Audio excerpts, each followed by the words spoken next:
Have to, is it okay?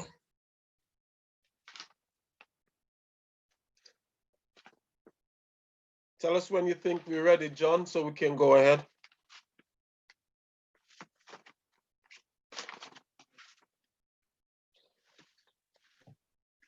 I think you can go ahead. Right, okay, we're all in. Yes. Right. Hello, everyone, and welcome to another session of our health forum. That's been running now for the last few weeks. We've been dealing in particular with men's health. However, the session has become so popular, and we knew that we've had a few gate crashes from the women side of things. So today is a change in direction where we're having a family day today. It's family health. And as usual, we're gonna have the medical missionary team will be the main presenters focusing today on water, the elixir of life. Lewis Harris will be our main presenter. So I'm sure that you'll derive some goodness from Lewis after what we've had last week. But before I come to that, I would just like to ask Jonathan to present us with the disclaimer, please, before we go any further. Jonathan? Thank you very much. So again, we want to welcome everybody, and we thank you that you could join us. Slight little change, like Edward said, changes. So hopefully we will have the whole family with us. So we have a disclaimer. As you know, we are just here trying to share the information. We know we are not medical doctors, so only a physician can diagnose, treat, and prescribe for illnesses or disease.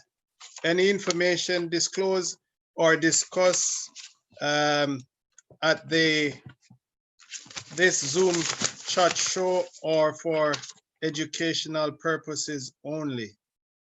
Please continue to seek professional medical advice from your general practitioner regarding any illness or disease you may be suffering from. Thank you. Over to you. Okay, thank you.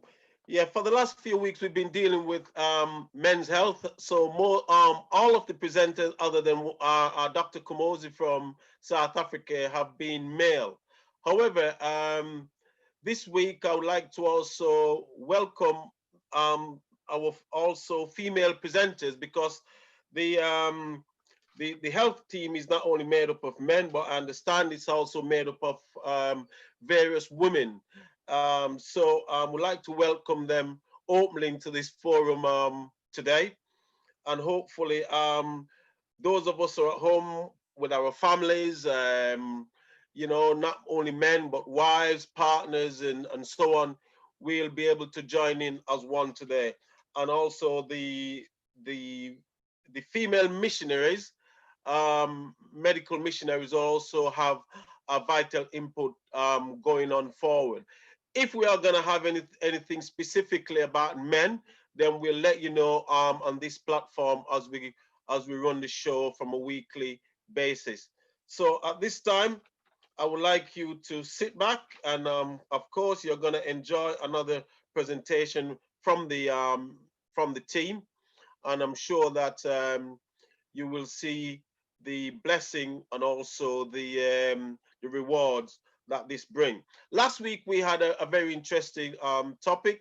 If you remember, when we went away last week, we asked a few of us, all the team was asked to go away, not only the team, but even those out on the platform who was in the Zoom meeting. We asked you to go away and try a task that was set last week. And the task was to go last week without any sugar, without taking any sugar content.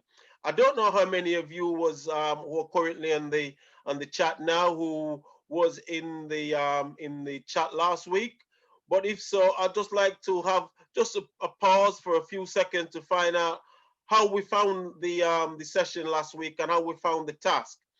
Was it an arduous task, or was it one that we find very hard to stick to? So just like if there's anyone there, if you just like to put your hands up. I think we'll be able to see you. Just put your hand up and we can ask you how you feel that you went on without this task and what difference you feel it has made to your week. I'm hoping that it might not be a life-changing situation after a week, but it could develop into a life-changing situation. But please let us know how you find it last week. Was it easy? Was it hard? From my perspective, I am not normally a sweet person, but since I've been doing these shows, I've learned to drop off cheese. Bun was one of my favorite things. Unfortunately, last week, the little piece of bun that I used to have and so on, and every now and I'd have a yogurt. Feeling guilty, I've gone off its dairy product. My wife said to me, you know you're not supposed to have dairy product. Why are you going for that low-fat yogurt? Just because it's a yogurt, it doesn't mean it doesn't have sugar in. It have a certain amount of sugar, and it's also dairy. So I had to abandon that. So last week, you can imagine, no low-fat yogurt, no bun.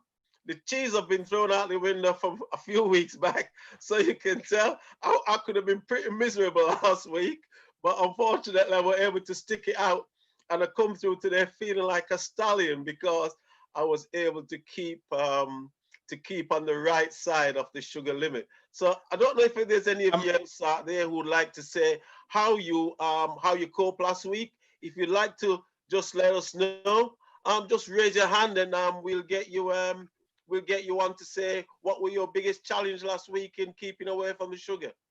I must say, Edward, that my wife just said to me that your skin is glowing. I hope it's not wishful thinking. Look, water. Well, that's what we'll be talking about today, water. Yes. Yeah. I know last week there were quite a lot of people that expressed interest in doing the challenge, so it would be really nice to hear from someone. Yes. Is anyone out there who would like to add anything? Me? Turning to last week challenge. Yeah. Go. I completely failed the task because I did fail. Yes. Oh no. I did. I thought I was doing really well because I didn't have no cakes, no buns, no sweets, no chocolates. I thought I was having milk with my cereal.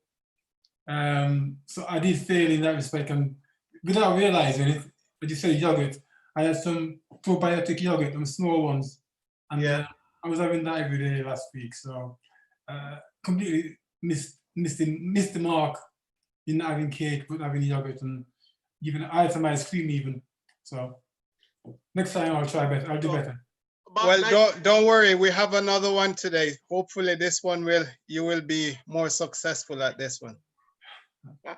Thank you for at least trying. I did try. Every house starts with a brick. Yes. Okay. Thanks, Ralston. No Anybody problem. else? Come on now, don't be shy. We won't say about you if you did fail. Okay, I had a go. Well, mine was more like, okay, I'll do it tomorrow, because I wasn't prepared. I didn't realize we were all supposed to be doing it. I thought it was just the men's thing. And then midweek I was like, oh, am I supposed to be doing this? Okay, I'll start tomorrow. And then it was, okay, I'll start tomorrow.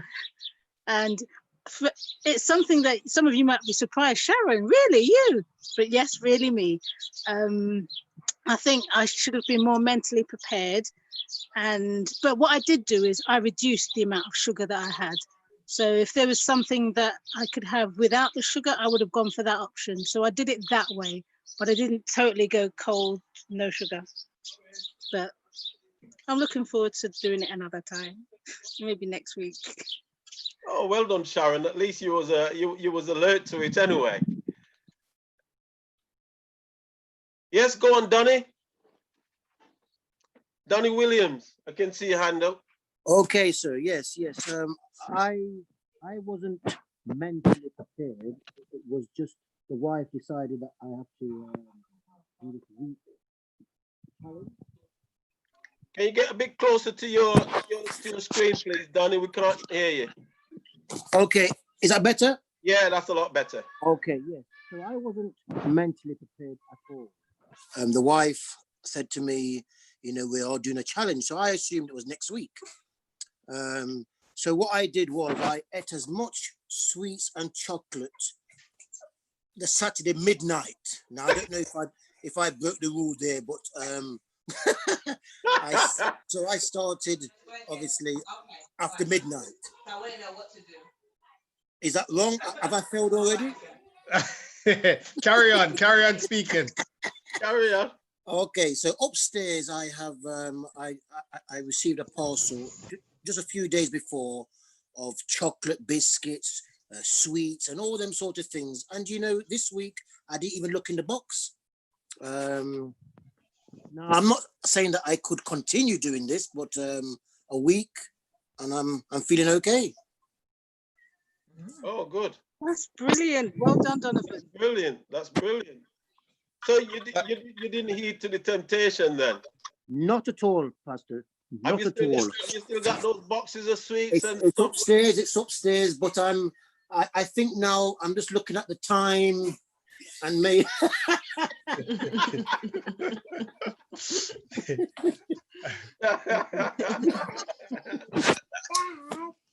Yeah. Okay. Well. Well you know, done, Donovan. that's a Okay, start. Johnny. Very Thank good. you very much, sir. Thank Well you. done, Danny, You're yes. welcome. Thank you. Thank you. Anyone else? Yes, That's your fault because you. Yes. Go ahead. It's an old position. yeah, it would. I normally don't do sugar, or I try and avoid sugar as much as possible. And I'm on this Alpro because you see, you stop the yogurt, yeah. Yes. Did you get this Alpro plant-based yogurt as an alternative? Okay. And I thought, I was doing something right. But I've just had a closer look, and it's got 7.9 grams of sugar in it. So unfortunately, I failed when it comes to the sugar. So how they put sugar in everything, isn't it? It is.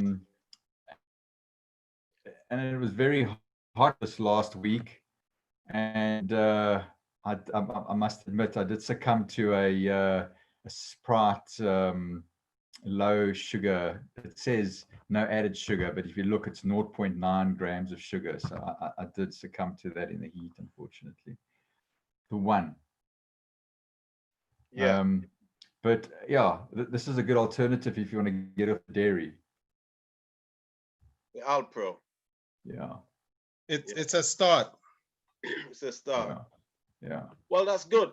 I think the challenge wasn't so much leaving out sugar, because a lot of us, we pick up a lot of things and eat it simultaneously without realizing the content, what's in it.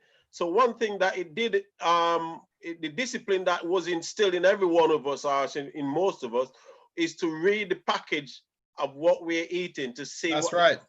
the sugar content is. That was the secret behind the task, is to read the content, read the packages, and make sure that you realize how much sugar is in what you're intaking. Because a lot of us, we might have eaten things and, you know, unconsciously we didn't realize that these things were loaded with sugar. So that was the real challenge. So Yeah. a lot of us, I'm Yeah, sure. good point. Yeah, a lot of Good us would point. have would have broken it without actually knowing. In our Christian terms, we said this is where grace takes over.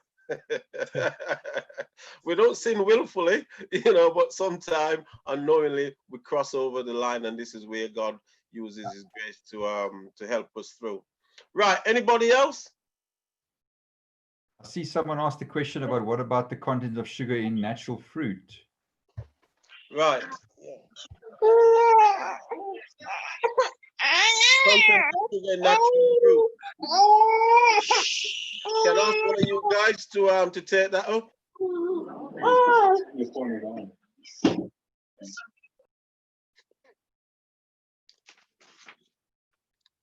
Anybody from the missionary team there? The medical team? Are you there, Noel? You want to speak to that question? It wasn't refined sugars we are basing on. not really the sugars that comes with it, obviously with the fiber, like with the fruit. So I think it was based on removing so like refined sugars from the diet. So talking about the sweetened cakes and in the biscuits, in the sugary drinks. Is that the fruit we're talking about? So I think that was the basis on that type of sugar. Yeah, you're correct there, Horace.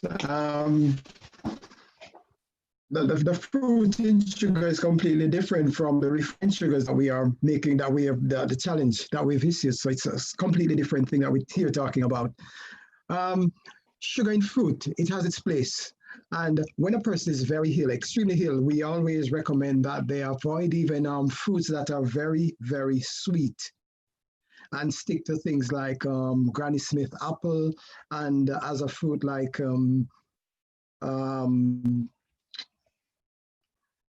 those fruits that we would consider in general that are not considered to be very sweet fruits. So the one in the refined sugar is completely different. The things that God has made for us, those are the things that are designed for us to have.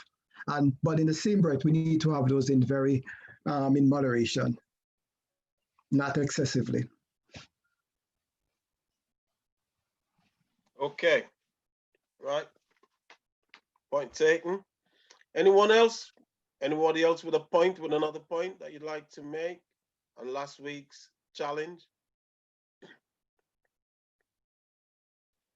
Well, if we haven't got anybody else, then we're gonna go into today's presentation, which will be presented by Lewis Harris. And we're gonna talk about water, the elixir of life. And I'm sure that is something that we're all familiar with. And we're going to probably learn a little bit more about it today. So Lewis, are you there ready? Yes, I am. Okay. Jonathan, are we doing the poll first to the presentation? I'm happy whichever way you chooses to go, Lewis. Let's do So it. we could do it after. I think we should do it first, just to test the knowledge on the water and see how everyone do, and then we get into the presentation. It's entirely up to you guys. I don't mind going to it now. Okay, we can do that if you want. Okay. So we got a poll, a little quiz set up for everyone. So I'll let Chris direct you guys in how to do that, or Jonathan. It will be brought to you by Chris. Okay, Chris. So just give me a second, guys, because I thought I was going to do it at the end. Right. Okay.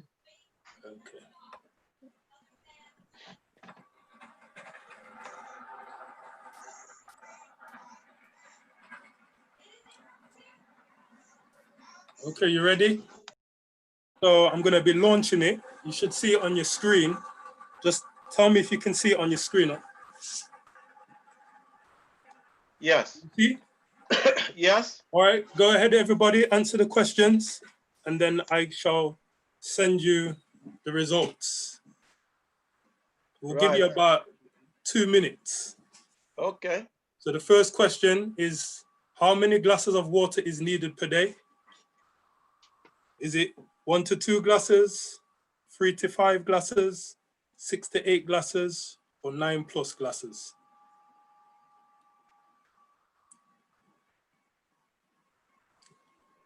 Question 2. Can water help regulate body temperature? Yes or no? Ooh, that's a good one. Question 3. Which organ uses water? Is it the heart, the lungs, the brain, the kidneys, or all of the above?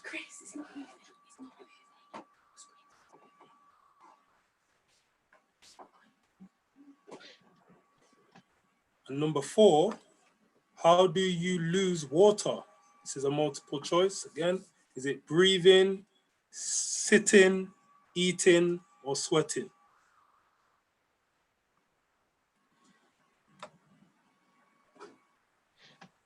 And number 5, why is it beneficial to drink water first thing in the morning?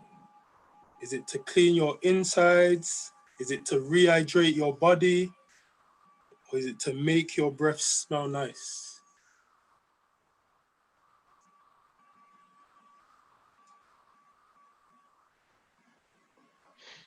You got another 10 seconds.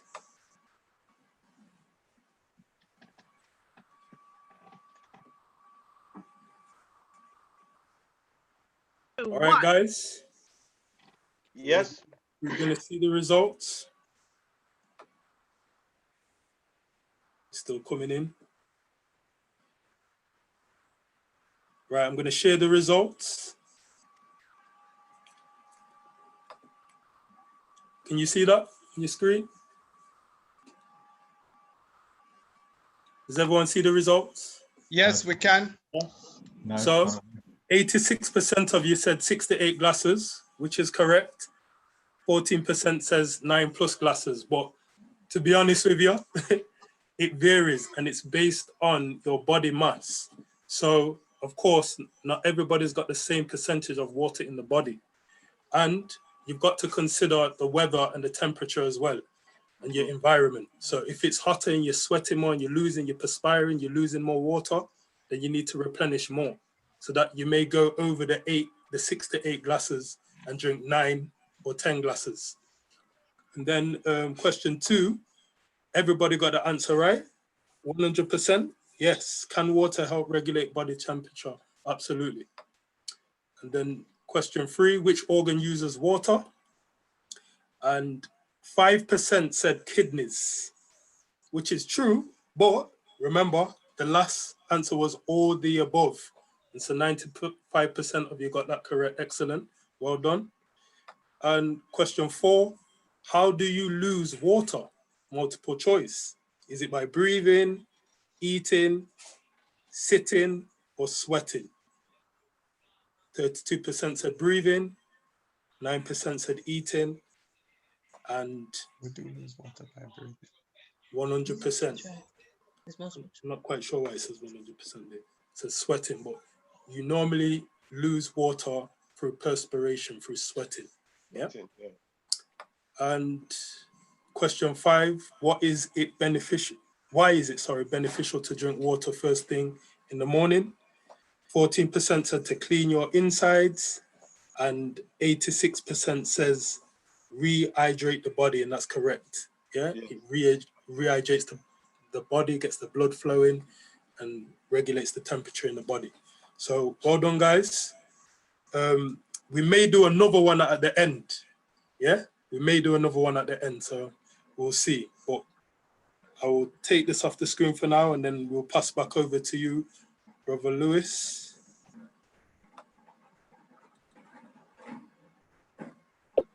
Thank you, Chris. I'm just going to share my screen now, and then we get into it. Yeah, thanks, Chris. Jonathan, can you enable me to share my screen, please? Just call someone. Yes, we'll just do that just now, Lewis.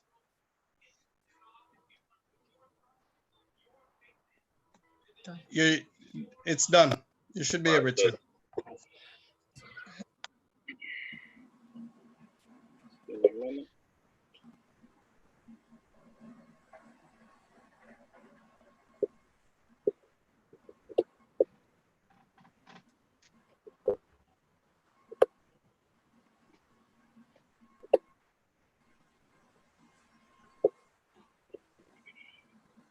We all see that?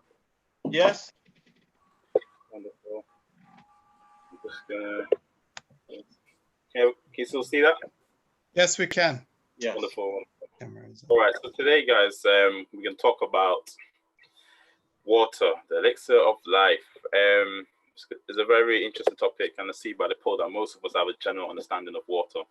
I believe something that we take for granted, but we're just going to go a bit have a general understanding the role of water in the human system. So I hope you guys are blessed. And like Jason and the guys always start with, health is health is not everything, but everything is nothing without health. So let's use the same slogan for water as well. We see the importance of water. Let's see. I like this this little picture. It says your body's many cries for water. You're not sick, you're thirsty. Don't treat first with medication. So a lot of times like we got a headache, we feel weak, we feel nauseous, sometimes just need some a little water. Dehydration is something that is something that we all suffer with. Many of us, majority of us, do not drink the adequate amount of water that we're losing, whether that through eating, sweating, whether it be passing bowel, like movements, whether it be like through like urine, different activities, like we'll use water. And what we found out today is that our body uses water in various different forms, many different forms, and it's supposed to consider to recognize the importance of why we need water and what it does to our system. So, question is, what is water? Water is a colorless and odorless substance found all over the earth. Water is made up of billions of molecules. Water on our planet flows as liquid in rivers, streams, and oceans. It's solid as ice at the North and South Poles. Is a gas, vapor in the atmosphere. These are the ABCs we learn at school. Water is also underground, inside plants and animals. So water is literally everywhere, everywhere. Above us, below us, underneath us, in our food, in the animals. So water is everything. It's almost like oxygen. So water is everywhere. So that's key. So if water is everywhere, that means water must have a key role in sustaining our health and our well-being. So just so we see even in the planet Earth, we see about 30%. It's a rough figures. About 30% of the Earth is land. 30% of the Earth is land, and 70% is water. So we see that water, once again, is everywhere in the planet. The majority of our planet is covered in water. In our human body, it's the similar percentage. 70% of the human body is water, just like the Earth. So we see that we have that connection to the Earth. That the Earth is made of 7% water, so around the same is the human body. So just something to consider. The importance of water, to see, is a key component in our health and well-being.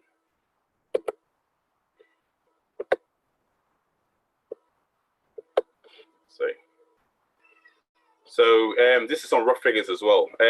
So water in human body. So we see the brain's about 75% water. The blood is between 83 and 90% water. And it says 83 there, but it's about 83 and to 90% water. The heart is about 79% water. The bones about 22% water. The muscles about around 75. The liver 86, and kidneys about 83% water as well.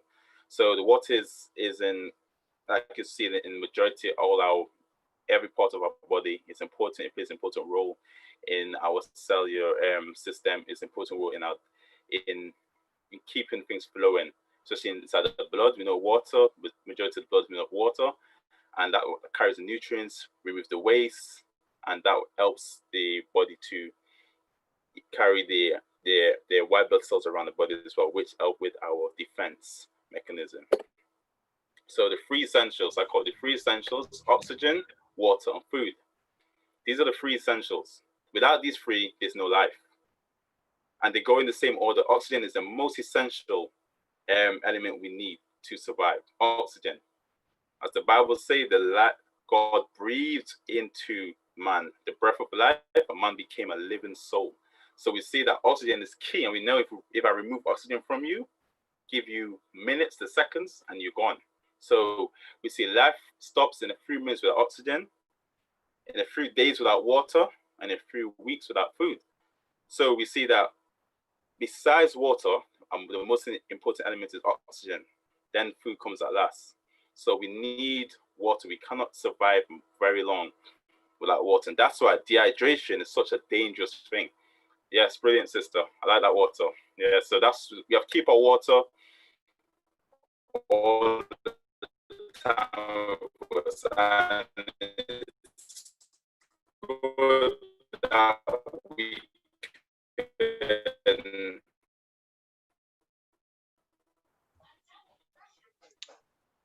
We've lost you, see Lewis. the importance of drinking our water. So you see it. So always remember that these three, there's no life, and without these, our life.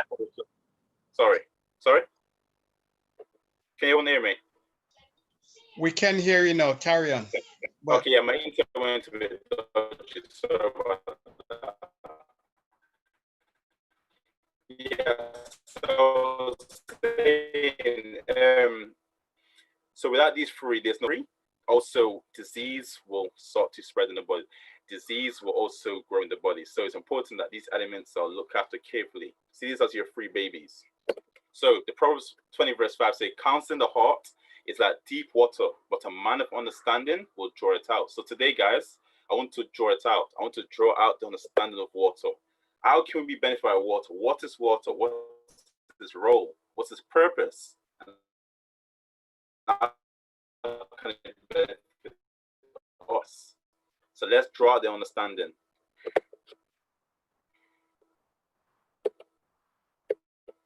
Right, so let's understand water. So some facts about water. Your blood is between, as we mentioned, 83 to 90% water. Most of the body's water is found in the blood and the lymph vessels. It's part of your immune system. Right, so the water has a key role to play in when it comes to fighting against disease. Whatever that disease may be, it doesn't even matter. Water has a key role in playing against any form of disease. Number 3, it's the body's transportation network. So you see now how we got the M1 in England and these different networks of to carry around food and goods and how we travel. See water as your M1. It carries the nutrition, it carries blood cells, it carries oxygen, it carries hormones, immune chemicals, and that's talking about white blood cells, etc. Waste products away from the cells and secretions from the body tissue. So it does multiple functions, but it transports all of these different elements that keep you healthy and keeps the body functioning. Enough water in the body. That means that there's not adequate nutrition going to the cells. There's not enough oxygen going, no the hormones, no your immune system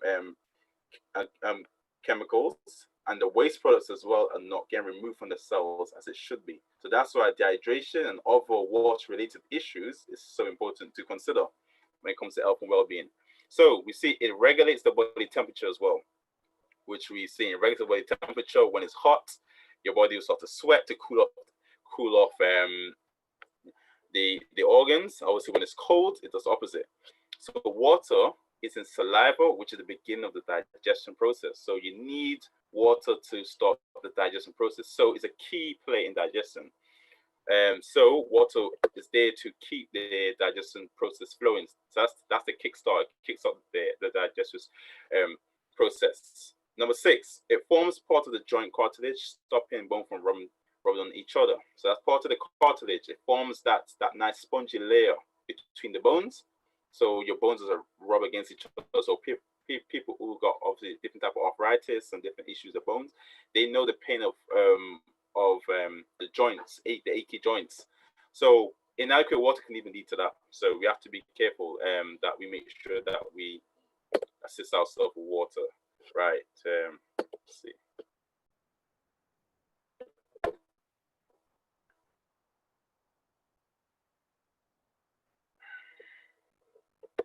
Right. Oh, so you can see. Can you guys see? Can you see my screen, everyone? It's gone a bit slow. Okay. Right. So we see that it helps with the digestive, the reproductive, also the mucus layer, and the respiratory passages. So obviously we know this. So this is another key play that water does. Assess the our urine system, how we breathe, etc. This is all the key play with water. Water helps and has some connection with all of these different these body systems. It helps to lubricate the eyeballs and protect from damage. It plumps up the skin to give you much more fuller skin, maintain cellular shape. So that's with the cells of the organs. So keep the cellular structure in shape. water is also a play in that. The shock observer during movement. So when we're moving with our feet, when we're running, exercising, it observes the impact that your body will make when you're doing this type of exercise and different movements. So that's a key player. So when you're dehydrated and got enough water in your system, then that means your body feeling more of the shock of any type of impact. So it protects joints, brain, and spinal cord, which are essential for health. Important protector for the fetus in the womb, which we know that the fetus in that nice little bag that protects the fetus from the outside. So is a key player in removing feces, as we know, and that's with constipation. That you don't have enough water, you're prone to be constipated, which I know Brother Noel went through the mother diseases, constipation. So water is a key player in constipation and removing feces. So that's one reason why you want to keep your body hydrated. The bowels need the water. Your body needs the water. Every part of you needs the water. Removes water soluble waste via the urine.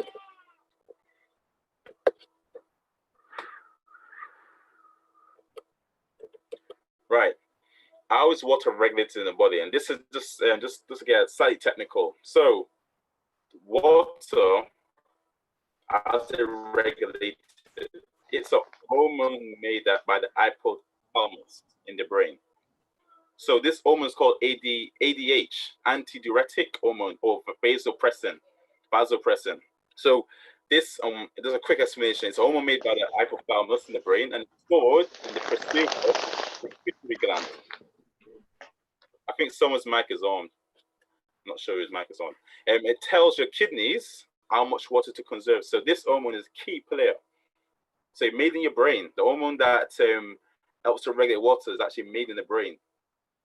So that's made in the brain. It's stored in the pituitary gland in the brain as well. So it stores up, and the pituitary gland is what releases that hormone straight in to the kidneys and tells it how much water to conserve, how much water to release, to regulate, depending on how the body's doing. And also it depends on how much water intake you're taking at the time. And if you're dehydrated or if you're overly hydrated, it will release more or release less. So if you're hydrated, it releases less of that antidiuretic hormone. So there's less water conserved. But when you're dehydrated, it releases more. So that's why that can raise also blood pressure if you're dehydrated. Constantly regulates and balances the amount of water in your blood. Higher water concentration increases the volume and the pressure of your blood. So just consider that when you're dehydrated, your blood pressure will tend to raise as well. So it's just something to think about, that we need to keep ourselves hydrated so our bodies can work and function properly. So as it regulated is by a hormone. So that's how our body knows how to keep the water balance in our body well, just by a simple hormone that's is made in the brain. So the brain must also be looked after. Right. So just a very simple diagram of the endocrine system, and this is where the hormones are made. This is where hormones are regulated and released, etc. So the key organs, we have the hypothalamus, we have the pituitary gland, we have the thyroid gland, we have the thymus, we have the pancreas and adrenal glands, and obviously this connects to the testes and the ovaries. And I know Jason a couple weeks ago went through with the men, strong men, weak men, and this system, he's talking about this system as well. So we can see what will have a play also in this system that Jason was talking about. I'm sure you go into that more in the future.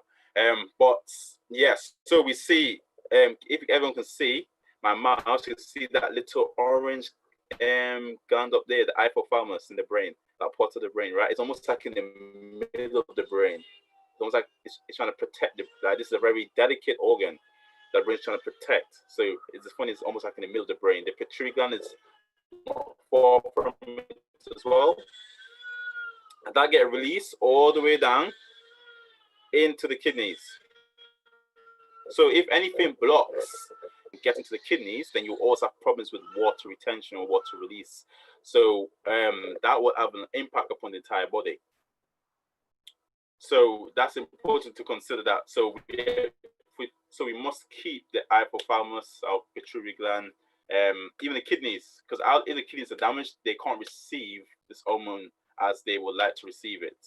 And So it's almost like a receiver. So that receiver tells it to do its job. But if it can't receive that hormone properly, then you have issues with the water contents in your body. So that's a simple demonstration of where our water is actually regulated in the body. It's important to know that because you see that the kidney it does not play on its own. The kidney just don't decide by itself how to regulate water, how to use the water, how to get rid of the waste like from the body. But it's a direct impact on how the brain is. I would say I'll call the brain the central project manager. The brain manages every organ. So once that manager is in good health, it will have a direct impact upon all the other organs in the body. So even though we're talking about water, the hypothalamus and the pituitary gland is a key player when it comes to water as well. So the question is now, how to keep the hypothalamus and the pituitary gland healthy? So just give you some simple tips and ideas of how to keep this part of the brain healthy. So advice: drink abundance of water. Fruits like seeds are important. Sunflower, chia, flax seed, hemp seeds, nuts, almonds, hazelnuts, etc. Legumes, lentils, beans, dark green leafy vegetables, broccoli, spinach, kale, etc. Fruits, cherries, oranges, avocados, lemons, sweets, peppers, cayenne, red, green, and red, because that part of the brain uses a lot of B vitamins, uses a lot of vitamin C and vitamin A and E. That for farmers and the pituitary gland use a lot of vitamin A, vitamin E, a lot of vitamin C as well, and a lot of B vitamins as well, B6 and B12 a lot. So these fruits, this food list is just a general list that will help to give you some type of idea of how we can keep that part of the brain healthy on a nutrition side of things. And what's important is that we see you got the carrot juice for the vitamin A. The Irish sea moss is very powerful for the endocrine system. It's very powerful for the thyroid, very powerful for for the mucus membrane system as well. So sea moss, it was something I'll definitely advise of introduce into our diet, especially when it comes to what we're talking about today.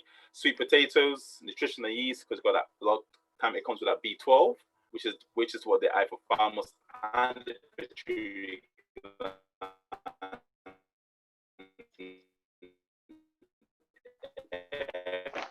needs to function. We got all some of the essential minerals that we need to function generally. Sunshine is a key player as well, because the hypothalamus and the pituitary, we need sunshine, vitamin D. So I'm thinking about Black people, especially in this type of climate, we need to make sure that we have an abundance of sunshine, abundance of vitamin D. If you can't get the sunshine, try to supplement yourself with some vitamin D as well.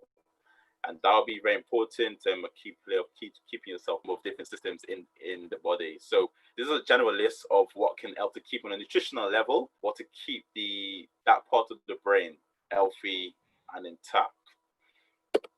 Okay, so what can cause and damage the hypothalamus and the pituitary gland? So this is just a general rule of thumb.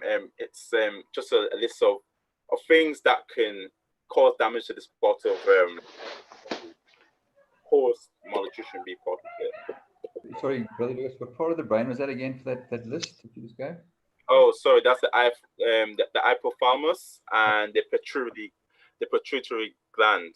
So that's part of the brain system we're going through. So that's the system that regulates, how to regulate the water levels inside our body. So what can cause damage to this system? Various things. Brain damage. So brain damage can cause it in various forms. Brain inflammation. So when we're doing things or eating food or take any type of substance that will cause brain inflammation, it will have a direct impact upon those two part of the brain. Obviously, head injuries, like someone that keeps banging their head, you have major head injuries, car crash, whatever traumatic head injuries or surgery, that can have an impact upon how your body regulates water after you at the end head injury. GMO foods, this is not just for the hypothalamus or for the pituitary gland, but we see that GMO food, I would strongly advise them to stay away from that, because it does no benefit for our system. It's terrible. Our body does not agree with GMO food at all. We try to avoid as much as possible. That's why it's important. Just like with the sugar challenge, guys. Like when we don't read the labels and we end up eating the sugar, sometimes we have to become intelligent when it comes to reading labels and understanding where the food is, the journey of the food. Like, is it GMO source? Is it organic soil? We have to be intelligent in understanding why not to eat that GMO foods, because that can have a terrible impact in the long run on our bodies. So try to eat organic as much as possible. I know it's easier said than done. I know that. Of course, growing your own food is better, because you know exactly where it's coming from. You know the soil it's coming from. You know what's being put into it. The sugar challenge, refined sugars should be steered clear of. When it comes to the brain, refined sugars is not good. Even though the brain uses a lot of glucose to function, we have to remember them and refined sugars. Refined sugar, talking about the sweeties, the candies, the chocolate. We're talking about even like some of the alcohol are very. We're talking about the alcohol. We're talking about the fizzy drinks and all the processed food that they add these extra sugars contents into the food. So try to stay as far as possible from refined sugars. Dairy does not help their situation. Refined flour, white flour does not help the situation as well. Alcohol does not help the situation, because that has a direct impact upon the brain and upon the immune system. We talked about GMO already. So GMO is soya. If you can't get normal soya, it means the soya is and that GMO. You should try to stay clear of it, because soya is very good for you in its organic state, but when it's GMO, when it's modified, it's not something that you should try to consider into your food. Also, salmon as well, and that's salmon. And that's a lot of salmon nowadays are farmed salmon as well. So farmed salmon is being fed GMO foods. So technically, that fish itself is being altered genetically, and the food that they give those salmon is not good as well. So just be mindful of that as well. Obviously, hemorrhage in the brain. So this is connected to brain damage. So you have an hemorrhage in the brain that can cause obviously excessive bleeding, which will cause damage to the brain as well. A stroke will cause injury to that part of the brain as well, and to obviously other impacts of the body as well. So stroke is if you can avoid dealing with the strokes, that will have an impact upon that system. Heavy metal, mercury, aluminium will have an impact that will cause brain inflammation. Mercury, aluminium. So I know I've spoken not just briefly about mercury fillings in the mouth, in the teeth, the mercury fillings, and obviously eating heavy metal contents in the blood in the body, because the issue we see with that when it comes to mercury and aluminium, these things need to get flushed out. They need to get flushed out. These things are bioaccumulative. That means they will, as time goes on, they accumulate in the body, especially if you have mercury fillings in your mouth, those silver fillings. Think about it. Where is the teeth, the mouth, like to the brain? Very close, isn't it? Very close distance. So it's not far to travel. And your mouth is full of nerve endings. Your mouth is full of blood vessels. So the mercury will travel very easily to every part of the body, but especially it will damage the brain creep. And the mercury, why it's so dangerous to the heavy metals, that it can pass something called the BBB, the blood-brain barrier. These things can pass the blood-brain barrier. So try to check if you got mercury fillings. If my advice will always be to try to find a biological dentist that will give you advice on how to get rid of these fillings in a safe way. And what you should do as well, if you have a lot of mercury, if you have mercury fillings for years, eat a lot of fish, etc., you should have a metal detox, heavy metal detox. Detox your system. Every 3 months, we should have a detox. Detox the body, especially from the heavy metals. If you can, detox the body from heavy metals, because that will have a direct impact upon the function of the brain. See, caffeinated beverages, we know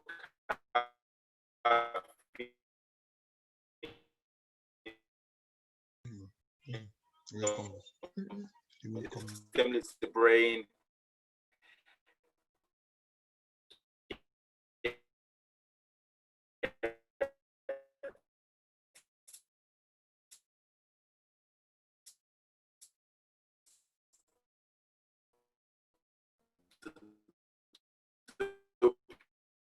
Pumping, gets the body pumping when it needs to work, but then it depresses you. So I'm talking about tea, chocolate.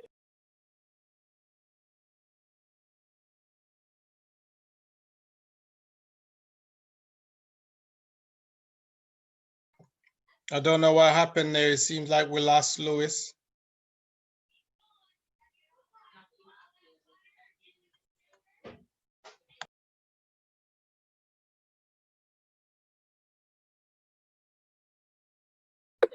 Can everyone hear me? Yeah, you were muted. Oh, sorry, my silly laptop, man. Sorry, guys. Lewis, you need to go back a little bit. Okay. Can everyone see that side? Yes, we can. You can say, okay, so I was talking about the caffeinated beverages, right? Yes, so caffeinated beverages, like I say, like they have a direct impact upon the brain, they have a direct influence upon the brain. And I know we all of us need our tea, and we need our coffee to get through the day, our energy drinks. I know a lot of guys, especially because I do a bit of plumbing myself, and I know a lot of the guys that use a lot of energy drinks to get them through the day. And I'm like, that thing it'll perk you up, but then it has a very depressing, addictive impact upon the brain. So I would stay clear from that one as well. Because that also caffeine produces a lot of uric acid in the body as well. So you have to be careful of that one. So it has a very acidic effect upon the body. So these are just, there may be more, but this is what I found in my research, my understanding of how the brain works, that will affect especially that part of the system. But by all means, everything I've listed there will have an impact upon the brain at large, upon the body at large anyway. So I'm very mindful of the heavy metals in the body. That's something that really I'm very, very sensitive to. I believe something that is not very looked at often, but heavy metal contents is dangerous. Like just how the constipation is almost the mother of all diseases. Disease, I would say, disease also starts in the mouth. The root of a lot of diseases are in your mouth, in those mercury fillings, also in the root canals that we have. So root canals are another one that when they kill that organ, it's a dead organ in the body. So we have to consider these things. If we leave something dead in the body, what will happen? It become a pool of bacteria that can just continue to leak in the body. So that's why heavy metals, mercury fillings, root canals are something that you should consider not to deal with. Right, we move on there. Right, so I'm just going to go to Daniel's testimony. Just get a bit biblical with you guys for a second, right? Daniel 1:12 says, prove thy servants, I beseech thee. 10 days, guys, right? 10 days. And let them give us pulse, which is lentils, to eat and water to drink. So Daniel was in the courts of Babylon, and everyone was eating the king's rich food, rich diet, your pastries, your chocolate, your alcohol, etc. They were drinking and feasting them and being merry. But Daniel and his fellows said, we're going to take a more holistic approach. And we'll take simple diets of pulse, which you know, pulse is brain food. That's brain food, remember? Lentils is brain food. And then we have water, brain food. Water is everywhere in the body. So water, and verse 15 says, and at the end of 10 days, their countenance or the appearance of the faces appeared fairer. That means that's an old word for beautiful, clearer skin, nicer tone, etc., and fatter in flesh than all the children which ate the portion of the king's meat. That's another word for food, for example. So Daniel 1:10 says, and in all matters of wisdom and understanding. So this is key, because remember, we're trying to dig for understanding. We're trying to have understanding, right? And all matters of wisdom and understanding that the king inquired of them, he found them 10 times better. So not just that the diet was 10 times better physically, we see it as also as a mental impact upon them as well. The diet and the mind. So we see that not that it's not all of that help them physically, but also help them mentally. So he found them to be 10 times better than all the magicians and astrologers that was in all this realm. So that's just a key note that the king's meat, if you do your own research on the Babylonian type of diet, it was a very highly a lots of meat, literal meat. We're talking about flesh, and a lot of beverages. So that's wine, they have the different type of spices and drinks that they used to drink. But Daniel chose a more simple, plainer, natural diet, which was beneficial for him and his fellows, because it proved them to be better, not just physically, but mentally as well.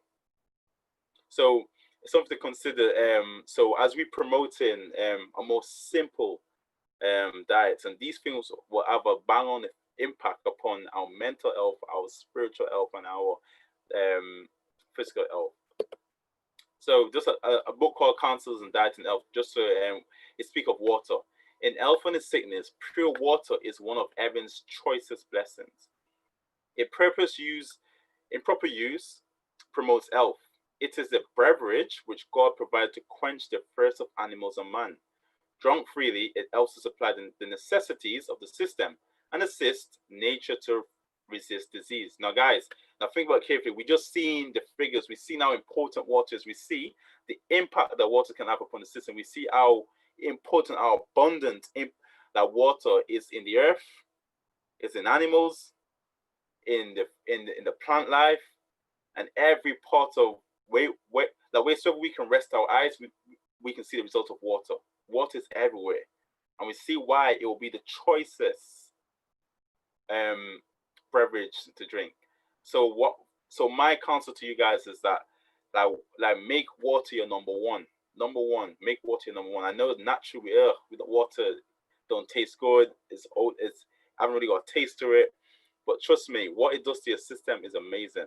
And many of the diseases that we suffer if it can be a result of dehydration, a result of lack of water, lack of supplying the system for the wants of dehydration. So, and as a key player in fighting disease.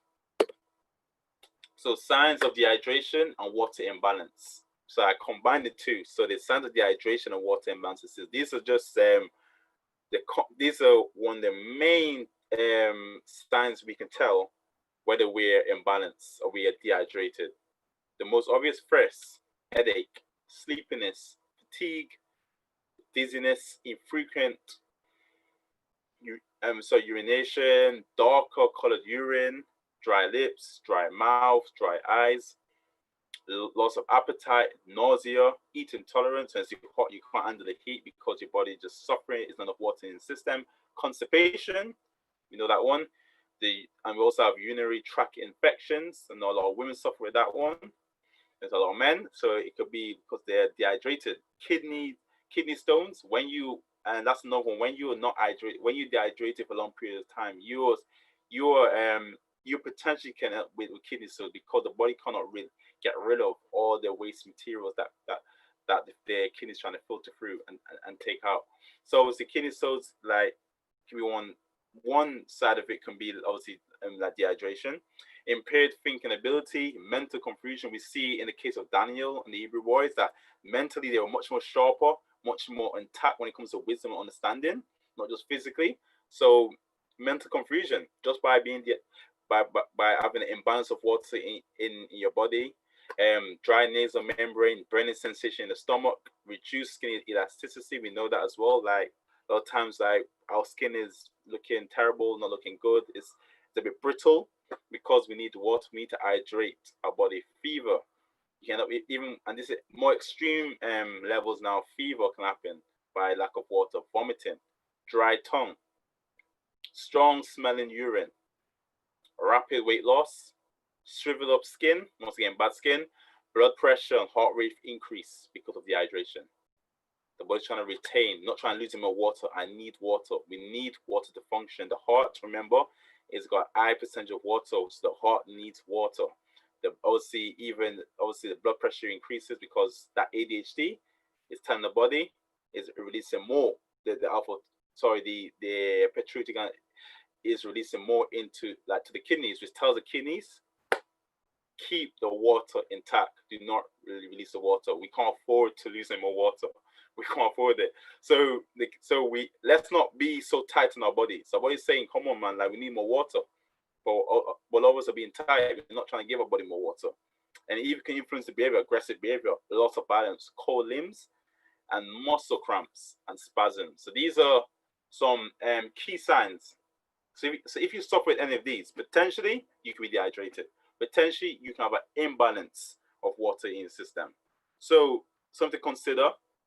And of course, to understand these more, you may need to talk to your doctors, or you may need to have a consultation with one of us to speak through.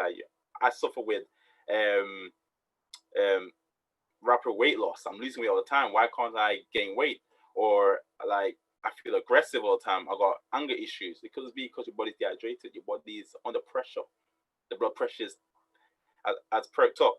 Kidney stone, or you suffer with kidney stones. Any one of these, they can be a sign. Not saying that this is the only signs, but I'm saying this is one of the major signs, the main signs that you'll find with dehydration and water imbalances. Let's move on. So key facts. I want you guys to remember that. I put this in red so you guys can remember. This is how delicate our body is, and this is how serious this is. Key facts. 1% loss of body water triggers first. Just a 1%. So that's how easy we can become dehydrated. 1%. Especially in this heat that we're in right now, the last couple of days.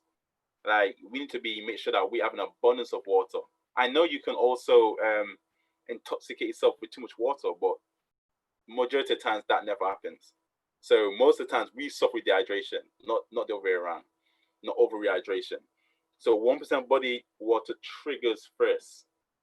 5 to 10% loss. It can cause fatigue, mental confusion, apathy, and collapse. So that's 5 to 10%. So after you're getting to that stage of your first in, you're dehydrating. Then the next stages, you start dehydrating more, up to 10%. Things you can collapse, which is terrible, just by dehydration. And when it gets more serious, we're down to 20. So if you're 20% lost body, remember you're 70% water, yeah. So 20% loss can cause death. So it's something to consider. This, we should try to keep ourselves hydrated, guys. It's important because we can see the system that God has given us is very delicate. The system that science is showing us through the research that our body is very delicate, and disease can be a result of just you being thirsty. Very simple, but yet it's very serious. So as always, beloved, my beloved, as I speak to you guys, I wish above all things that you prosper and be in health, even as your soul prospers. Thank you.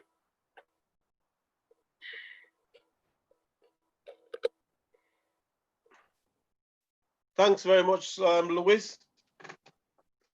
That was well presented, and I'm sure if we weren't aware of the importance of water in our everyday life, then I'm sure that we are well aware now.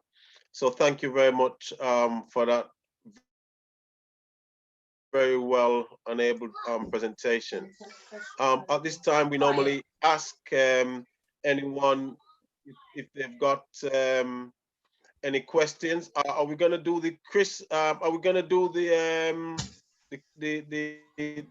the remaining questions now, Edgar? Are we going to do the second part of the quiz, or are we just going to move into the question? Go ahead, Jonathan. I think we could do the questions first, and then we go into the second part. Right.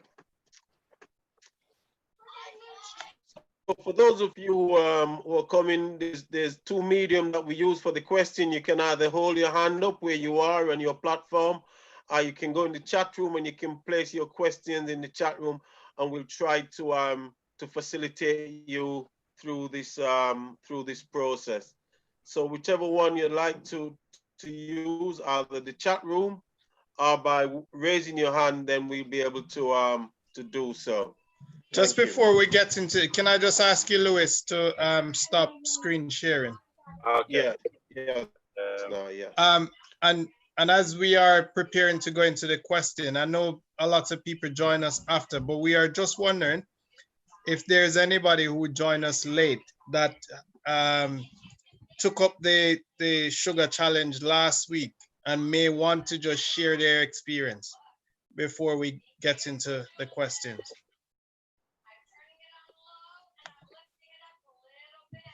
Anybody? It's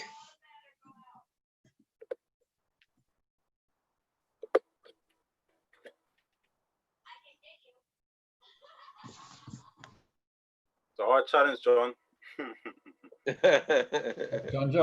John, how much did you say was too much honey? Did you say it was more than a tablespoon a day, or what was that? You did mention something, didn't you? I'm not sure if we did put any limit on the honey, because it was, but I think we did give a recipe of a teaspoon. You did say teaspoon, yeah. Yes.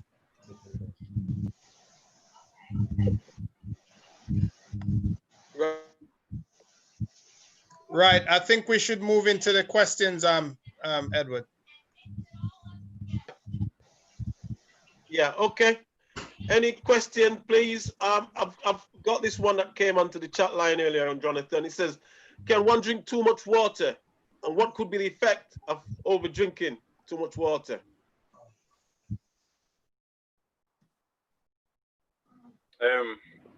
Muted, Jonathan. Can you hear me? Yes. Yeah, we can hear you. Yeah. Yeah. So,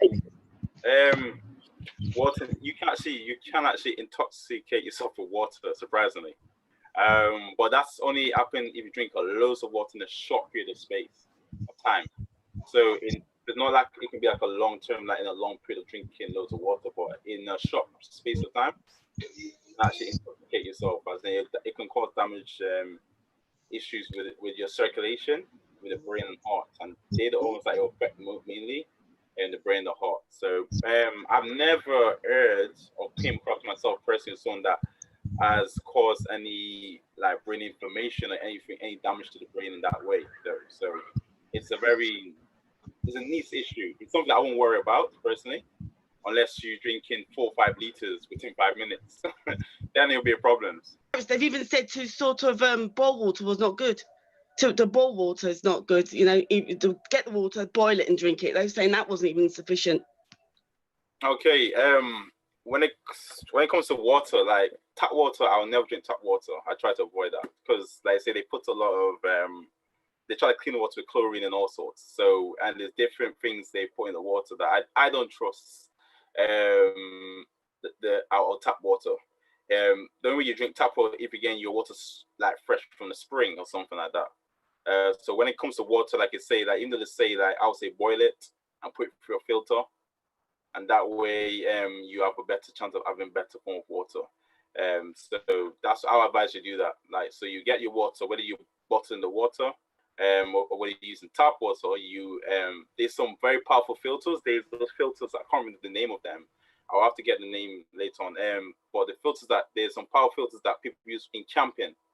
These filters literally they filter out a lot of the harmful pathogens that may be inside the water. So just getting a good filter will be key. And also try not to use too much plastic bottles as well, because we know plastic is not in the long run it's not very good for you. So like to store water in as well. Because when the sunlight hit the plastic, it releases our chemicals into the water itself. So what it would be best to have like a stainless steel container to keep your water in, and yeah, just make sure you boil it, filter it, and that probably be the best way of getting the water clean, especially living inside a city. Like I said, because we depend upon the water system that the government gave us, so only God knows what's inside that water. So we have to do the best we can to at least, in the best of our knowledge, to get the water as clean as possible. So that's something like I'm implementing myself. Like, but if I guess if you can get the water straight from the spring, straight from the mountaintop, is better. But obviously, that's already gonna happen in our situation right now. We have another hand up from Brent. Can I just reiterate what Louis just said? Water is an area that sort of work once in that area, and you'll find that based on where you live in the country, the quality of water that you get through your tap varies. If you're living in the southeast and in the southeast of England, around the London area, you'll find that the water you're probably consuming in your tap is being recycled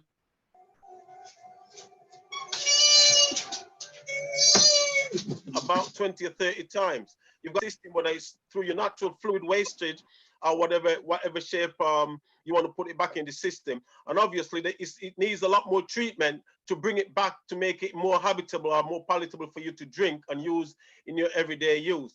Also, one thing I must say is that the chemicals that they use in there is safe enough to go in your body, although there are chemicals in there that if you can avoid, you should avoid it. But based on our geographical location, a lot of us can't avoid it. For instance, if you live around in the Peak District area between Derbyshire and Sheffield, or even if you live in the Scottish region, you'll find that a lot of the water that comes out of those hills, you can drink them just as they come out without any treatment. So you find that based on where you live, if you live in big cities, your water is treated more vigorously than if you live in the remote mountain areas, the remote suburbs of our cities. So the further out in the country you are, the more natural the water you get is.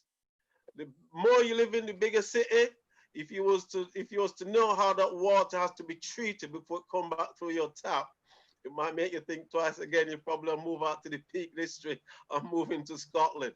It's just something that I know because I worked in that field for quite a while in the water processing industry. Thank you, Jonathan. Go ahead. Thank you, Professor. Thank you. Yeah, that's important. Yeah, that's important. Just understanding how the water's cleaned up, how it's redistributed into our system. And like you say, like the further we out, the better. Because you're closer to nature, you're closer to the natural springs, natural mountains, etc. But the cities is like a hotbed of pollution. So that's for air pollution, water pollution, etc. So unfortunate for all of us, but we do the best we can. Yes. Can we take Brent? Yes, to answer the lady's question about the bottled water, I originally got this Britia filter, and I was filtering the tap water due to obviously the chlorine and chemicals in the tap water, but I wasn't confident that this was actually doing the job. So what I did was I went and got bottled water, and I'm basically what I'm doing is I'm filtering the bottled water with this jug now, because I'm obviously concerned about any plastic particles that maybe have leached into the bottled water. And what I've found because these filters for this, it's BRRTA. You can buy the filters, but they're quite expensive. But I went online and I found this alternative filter, and the reviews are great. And it's less than half the price. There's no actual name on it. If you look, there's no name, but the filters are identical to these filters online. And they've been 100%. And if you're looking for bottled water, I go to the normal outlets, and I'm paying under £1 for 4 liters, or maybe sometimes 6 liters of bottled water. And you're going to look for a pH above 7, because if you're drinking anything below 7 pH, then you're drinking acid. You're putting acid into your body. So you want to look at a pH above 7. And let me just get those two that I've got. So how do I do it? Where is it? I've got this one that I'm getting. And this one over here, this is pH 7.8, I think it is. And this one's 7.6. So I'm getting those two bottled waters, and I'm actually filtering it through this jug, and it's pretty good. So that's what I'm doing at the moment. So then buying these filters online. Not messing around, Brent. That's good. Yeah. So yeah, you can also, like what Brent said, like you can test your water as well. You can buy pH strips as well to test the pH level of the water. So I see on YouTube a lot of people buy different bottles of water and they test their pH levels, see which one is the cleanest and the better choice. So you can do as well. So you can buy different water bottles and buy this. I think they call pH strips, a way of testing the pH levels in the water. See if it's acidic or more alkaline, and you can then determine yourself, okay, this bottle or this brand of water is better quality. So that's another option of trying to get better use of water. I think you're on mute, Edward. Yeah. Sorry, yes, if you've got any other question, can you put your hands up, please? Can we see you?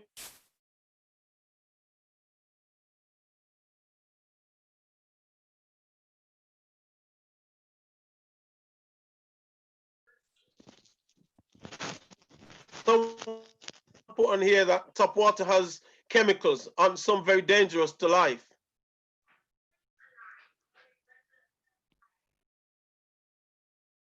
Anybody wants to take that? Asking the question if tap water is dangerous to your life.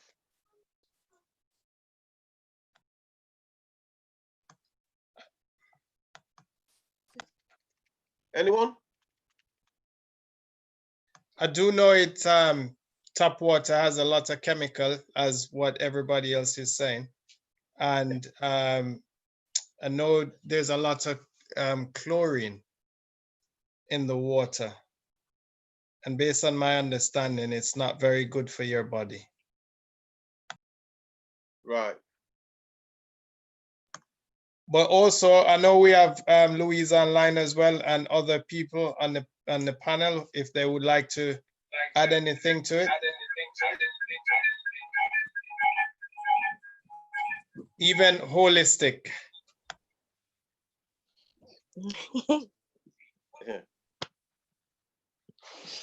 I suppose, can you hear me? Yes. With tap water, and I think Edward Sterling touched on that, it just depends on where you are in the country. So we know that we drink our water from the tap down here in Wales, and we don't have to boil it. And when we tested the pH, it was 7. But our water comes from the well. Yeah. So straight to the tap. So I suppose there are various cities where you would have to test the water or probably boil the water. Also, back in the day, a lot of, and Edward Sterling, maybe you can help me with this one, but I know that they removed a lot of the copper pipes that used to bring the water into the houses. Yeah. And copper is known to be is an agent or metal that can alkaline water. So a lot of the pipes now in the new homes, they have installed PVC pipes or plastic pipes. And so that's why it's not safe, and I use that in inverted commas, to use tap water as drinking water. What you will also find in some buildings, they will recycle the water. So the water is recycled, and you can imagine that some waste goes into the water. And that is why you'll find that many buildings will put signs on the taps, especially if you're going to office buildings. It will say, not drinking, do not drink, or not drinking water. Equally, you'll go into some buildings that are quite old in the city, and I know this in the city of Nottingham. You'll go into some old buildings and it will say drinking water. So I think it depends on the water system that is in the building. If it's a very old building, you'll find that the water is safer to drink because they may still have the pipes installed. Then they're saying, and speak boom in bottled water, in plastic bottles, etc. Because really water is not as safe to drink as it was years ago when they had the copper pipes. I hope that makes sense to everyone. Yeah, that's my input. I don't know if anybody else to add anything. Yeah, you're quite correct with that analysis. And what we've got to remember, the more contaminated our water is, our natural water is, the more processing we'll need and the more filtration we need in our water. But we've also got to bear in mind that when we are processing our water, we are taking out certain qualities out of the natural processed water that we need for our bodies. But that just comes down to human consumption again. Another thing why you've got to bear in mind with regarding the way they run water now to our homes and use PVC pipes and so on is that the properties that containing copper can also cause a small amount of harm if you consume a lot of water. And the fact is, at nights when you're not drawing a lot of water off the system, that water is stagnant in your pipe work. And that's when all the breakdown from the copper and from all the various things that's in the water and the various chemicals that they use to treat the water settles. You get up first thing in the morning and you're drawing it off. And when you're drawing it off, obviously you might feel that it doesn't taste very good or it doesn't taste very nice. I'm not saying it's unsafe and I'm not saying it's gonna kill you, but that is some of the reason why they encourage us to drink bottled water. Now then, if you live in the Outer Hebrides and all those areas that I talked about earlier, you'll find that their pumping station ramped down because it's a natural flow that they're getting from the hills. It ramps down overnight. So you're not getting the same volume of water stored in these copper pipes and these old cast iron pipes overnight that you get in your major cities.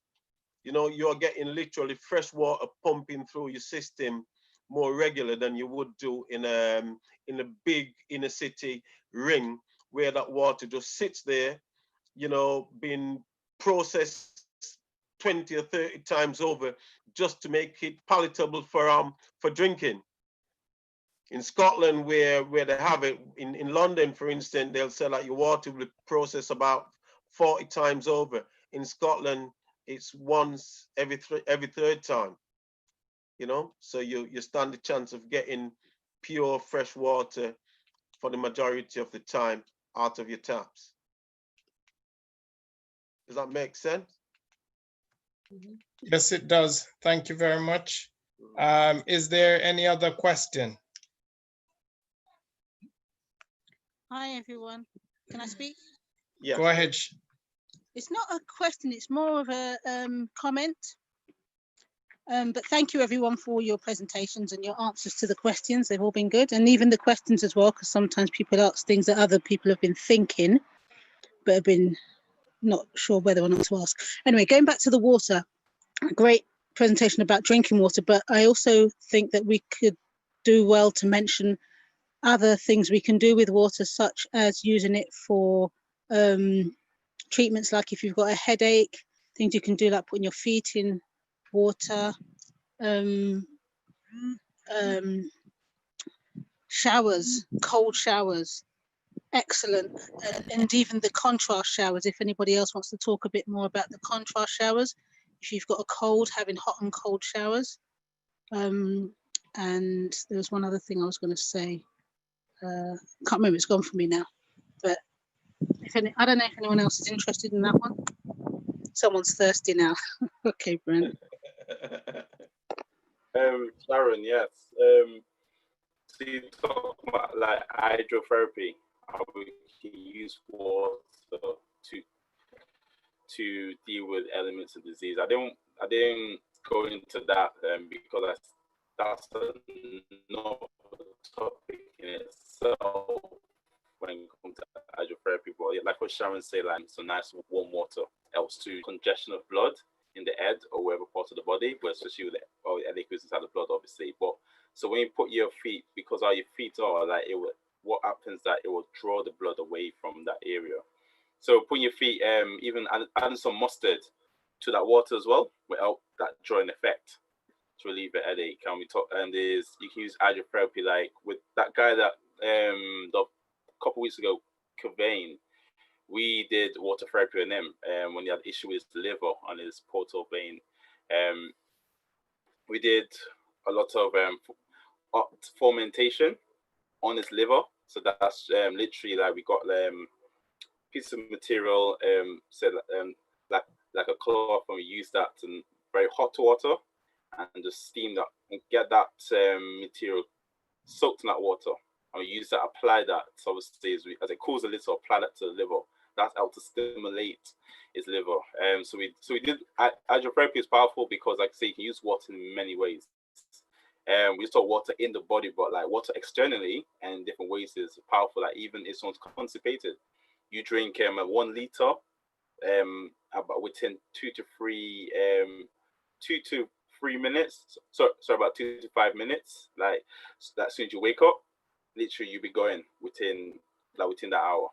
So you can use water in many ways. Like there's water, people use baking soda and water to alkaline the body by wrapping the entire body with water. You can use water in many ways, like what Sharon's saying, like hot and cold showers are powerful, like to fight off colds and flus and stuff like that. Obviously, I can't stand hot and cold because I can't stand cold water. I hate cold water. So I actually, shockingly, I never actually took a cold shower, not by choice anyway.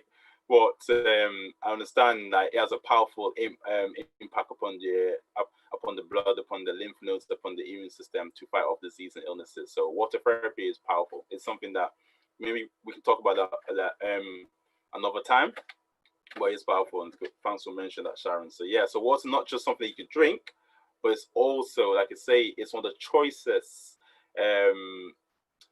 like beverages that God has given us, and not just we can drink it, but what we can do with water. Like I say, like water comes in different form. It comes as obviously solid, liquid, and gas. And how you use it, you just have to have skill and understanding of how to apply it to the body and how to get the body to respond to it. Like a lot of time, I use hot and cold personally when I'm in pain. Like if I was, like example, like bang my finger on my hand or something, I personally, what I do, I use like hot and cold on that area, and literally it's a powerful pain reliever. Hot and cold is a powerful pain reliever.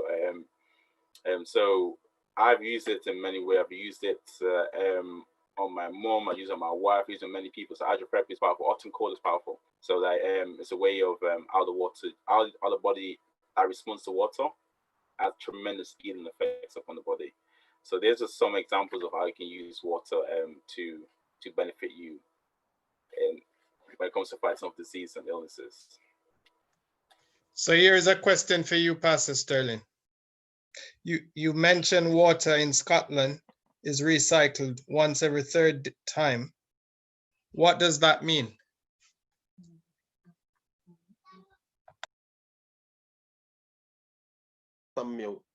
You on mute? Yes, and also, yeah, part of, even in the north of England as well, you know, parts of the north of England will go through that. Sorry, let me just come. Yeah, I don't know if you understand that most of the water that we drink and pass through our system, it goes back into the system. It all doesn't just go away. And what I'm saying is that for most of us, or for those in, if you're in London, if you're in the London area, you would have known, if you look at the stats, that the water that you're passing through your system, you know, you're more than 40 times likely to get that water keeps coming back through again and coming back in the system. For A, you haven't got sufficient amount of water on there, and because of the population, and B, they need to purify it to bring it back through the system. If you live in Scotland, you don't need to do that because you haven't got as many people. So, you know, the water you pass, the likelihood of you recirculating that water that comes back through your tap or through your house is probably every third time. Every third time that the water that you get back through your system is probably water that you or someone else in your locality has passed through, gone through the filtration system and gone through the water treatment plant before it gets back to your tap. So you can see the difference. If it's 40 times more in London and only 3 times more in Scotland, and each time you process that water, it tastes different when it comes back through because you need more processes to get the taste or to make the water safe.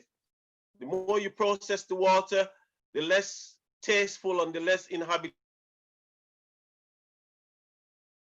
it becomes. The less you process it, the more habitable it tastes and the more habitable it is for your body. That's the point I'm trying to make.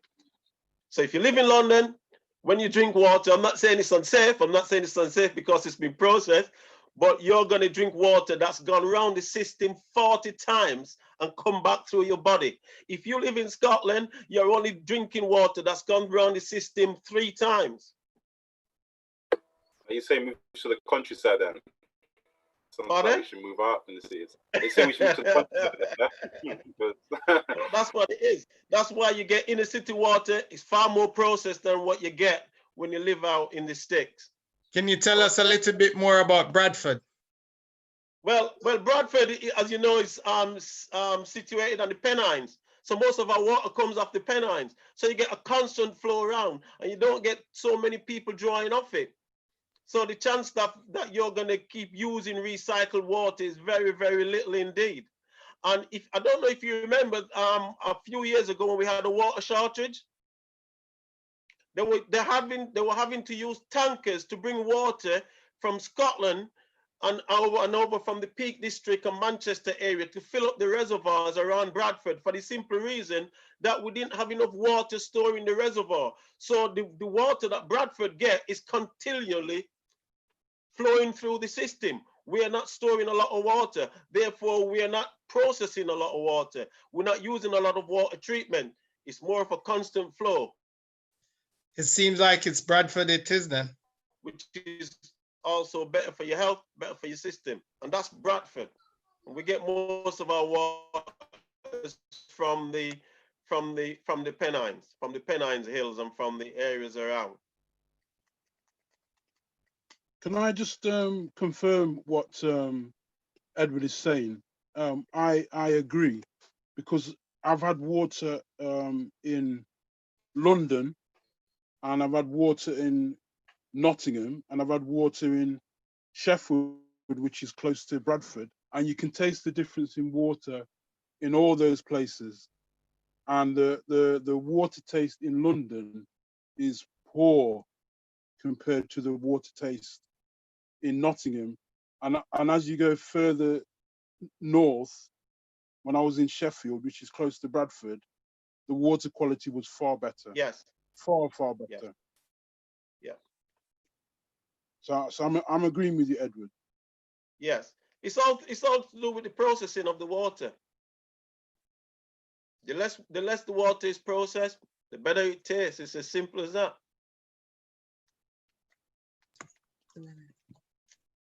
There's a question that asked, but it's not pertaining to what was presented today. I don't know if anyone wants to answer it. How lemon bad for your teeth?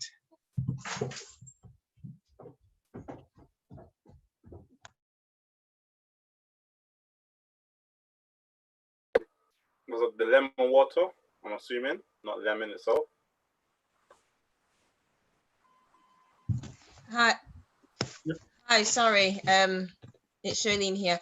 There was a question from Melanie. She asked about lemon, warm water and lemon, and if it's not okay first thing in the morning, why?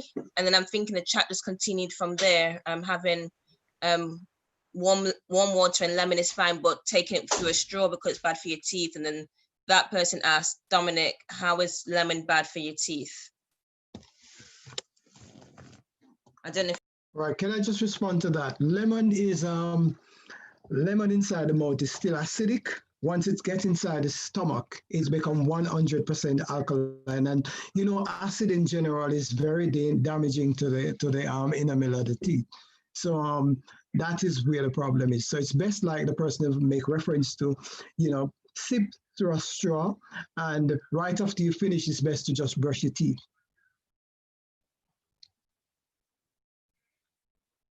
So then, and Brother Noel, so then drinking lemon water will probably be best in the morning then after you brush your teeth afterwards and get on with your day. Yes, that's what I'm saying, yeah.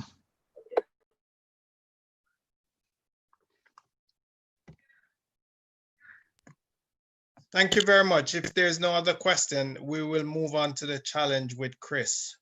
There's a hand in the chat. I think that's Lewis. I'll just lower his hand. Oh, sorry, Michael M. Michael M.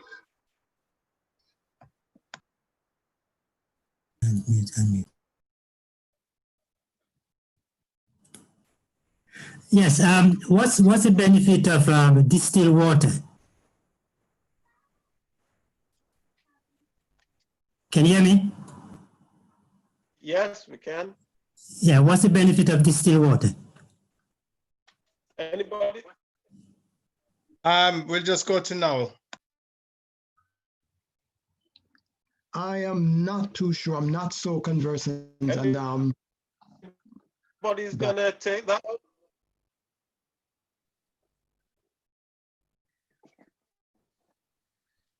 Hello?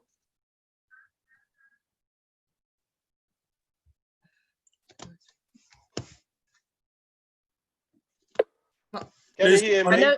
Hello? Yeah, I know that, you know, the dew. So you know the dew that is fresh in the morning, that you normally see puddles of little water droplets on plants, on the grass. That is actually distilled water.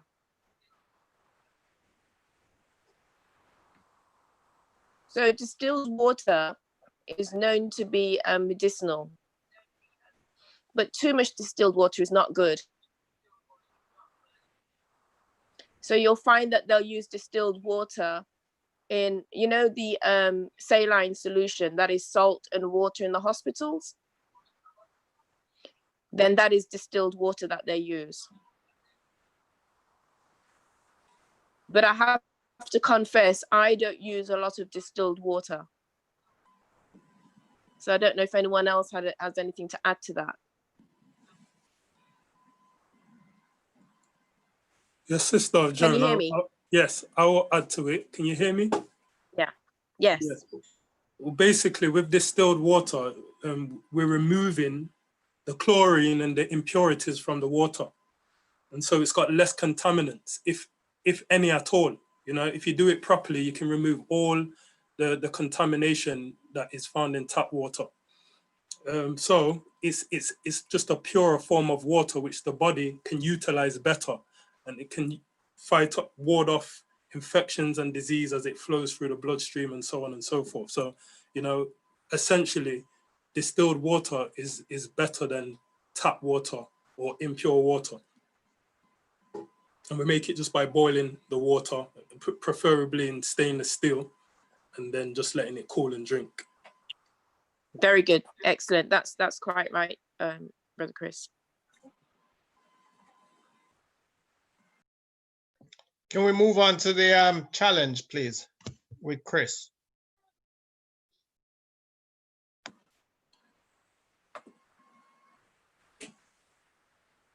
Okay, guys.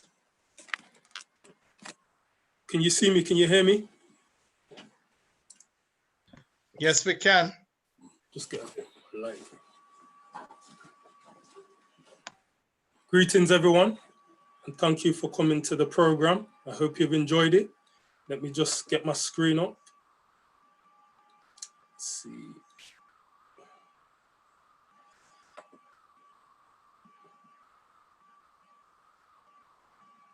see. Can you see my screen?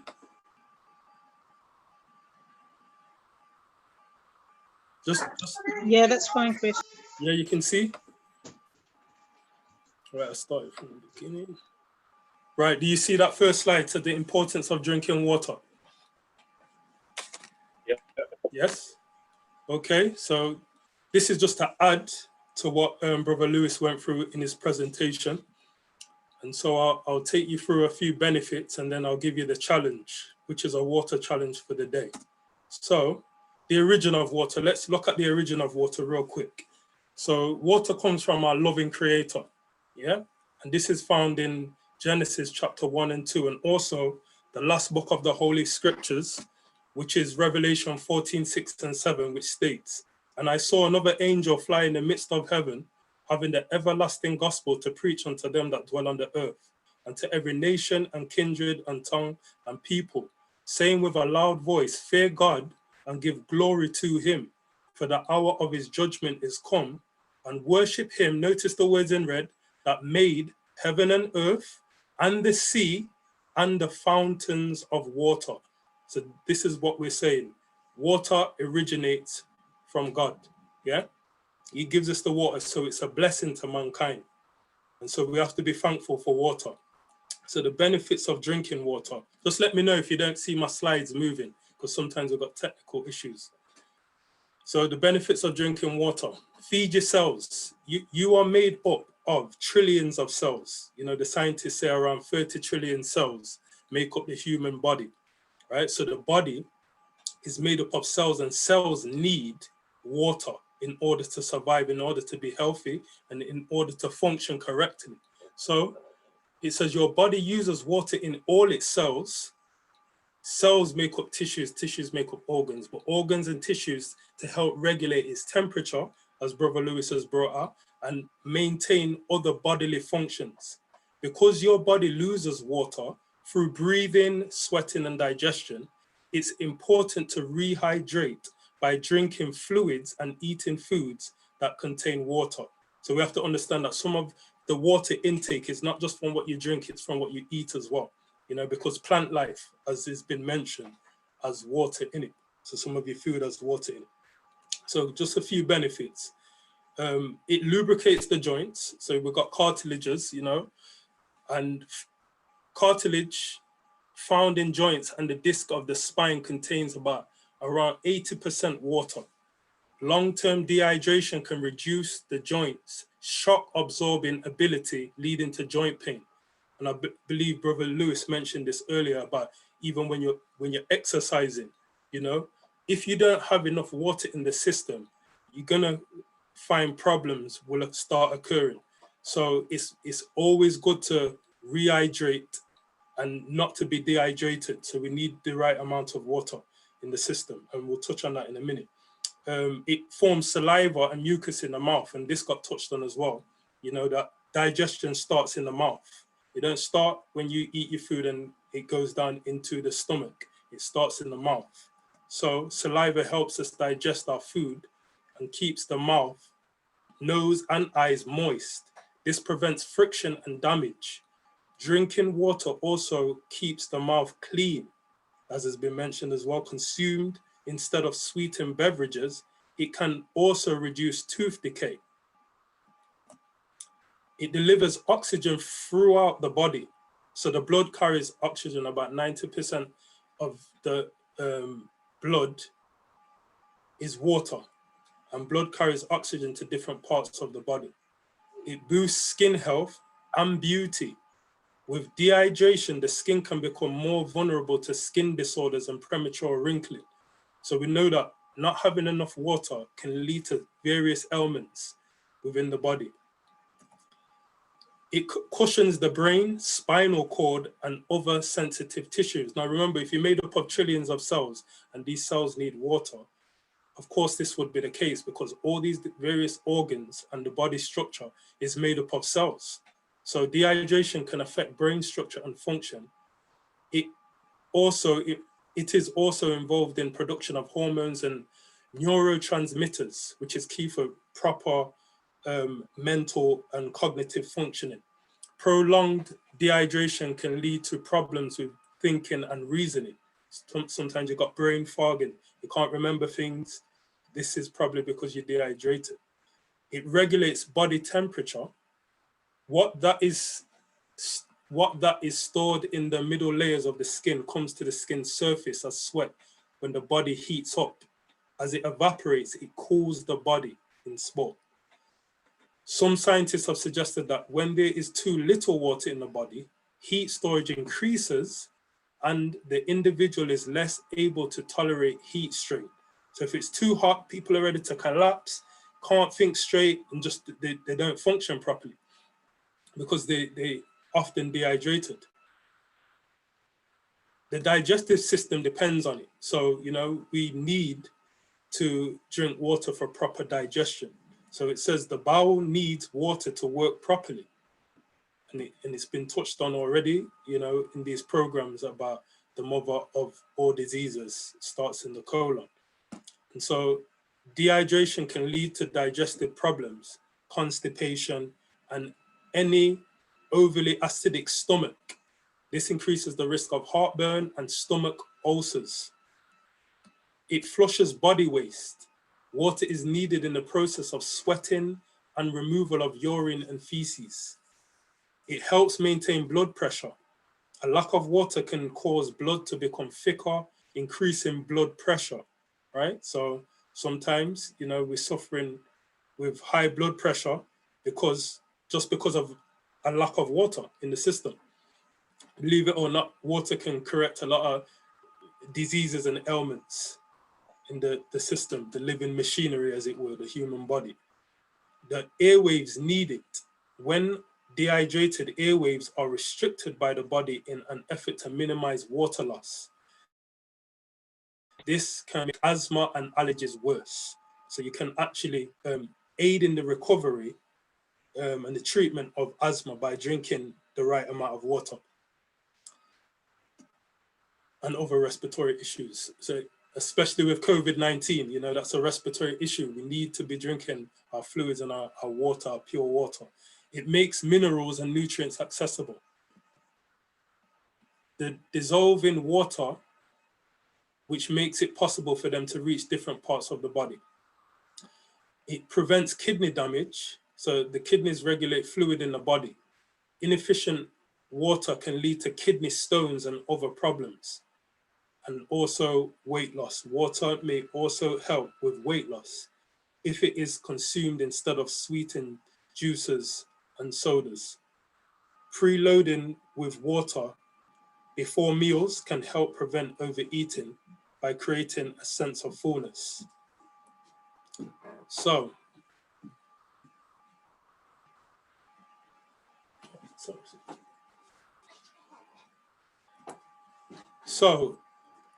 let me get to this week's challenge then. Our water challenge. For the next 7 days, guys, this is what we want you to do. You must drink only pure water, at least 2 liters a day.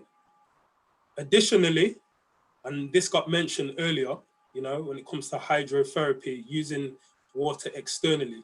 For those who don't have any underlying health conditions, hot and cold contrast shower. 3 minutes hot, 30 seconds cold. Do that for about 10 to 15 minutes, right? Also for 7 days. So that's your challenge, guys, for this week. We want you to drink only water, no caffeine, no other type of beverages like your Coca-Cola, your sodas, no juice, just water. It's going to do your body wonders because it's going to cleanse the system. I was going to touch on a few things that have already been touched on. The miracle fruit lemon. One thing you can do to help with this challenge, you can get yourself, if you haven't already got one, a water bottle, preferably stainless steel, right? I've got a 1 liter water bottle, and the right amount of water to have as an individual is based on your body mass, you know, your size and your weight. So it's half your body weight in ounces. So for me, I weigh roughly around 180 pounds. So I have to have 90 fluid ounces to have the correct amount of water in my system, right? So the way I did it when I first started, I got this measuring jug, right? So I got a measuring jug, on the top, I don't know if you can see it, it says 36 ounces. This is fluid ounces, 36 ounces. So 2 of those, you know, to the top would be 72, and then I add another. Maybe you need to stop sharing your screen, Chris, so we could see. If I click on, okay. If everybody just gets the information down, then you know what the challenge is. 7 days, only pure water, 2 liters at least a day. And then additionally, you know, if you don't have any other underlying health conditions, you can do the hot and cold contrast showers. So you're using water both internally and externally. 3 minutes hot, 30 seconds cold for 7 days. So I'll stop sharing my screen now.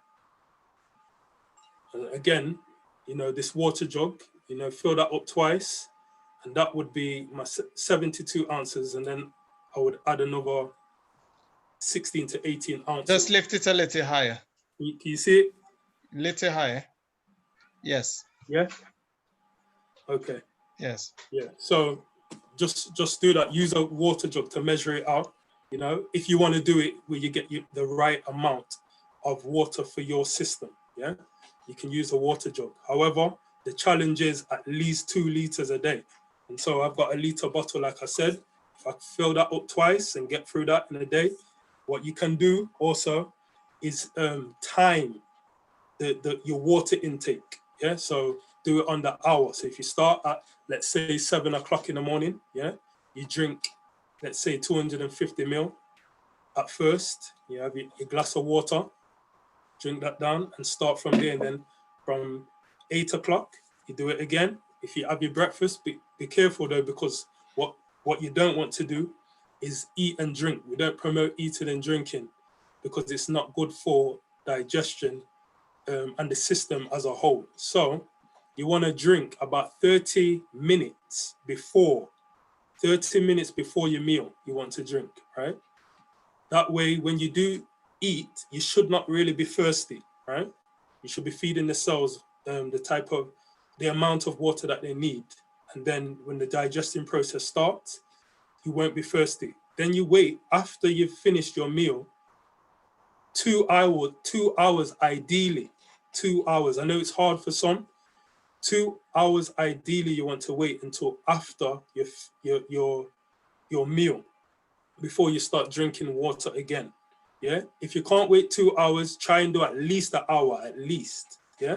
And then you begin the process again, and you do it on the hour or half an hour, so on and so forth. You're just sipping water throughout the day to get through your 2 liters. So that's your water challenge, guys.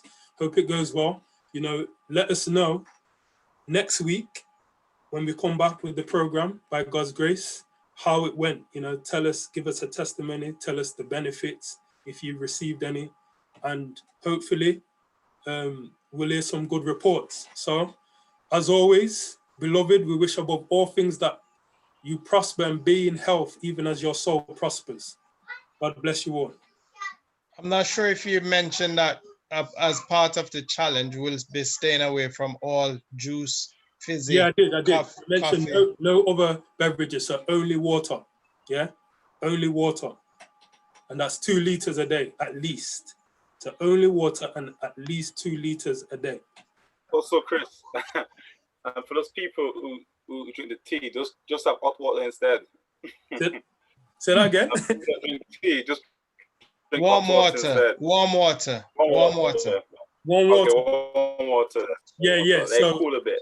yeah. Cool. So if you want to drink, don't drink it hot, but you can drink warm water, no problem. But get your 2 liters in. You know, get your 2 liters. Ideally, you want the water to be room temperature. Yeah, room temperature, because the body utilizes it better at room temperature. So yeah. Chris. All right. Chris. Yes. There's a message that says, "What about those people that eat and drink at the same time?" Have you got? Yeah. So that's part of the challenge. So the challenge is. But you're saying have it half an hour before, and then after that wait 2 hours before you start drinking again. Yes. Yeah.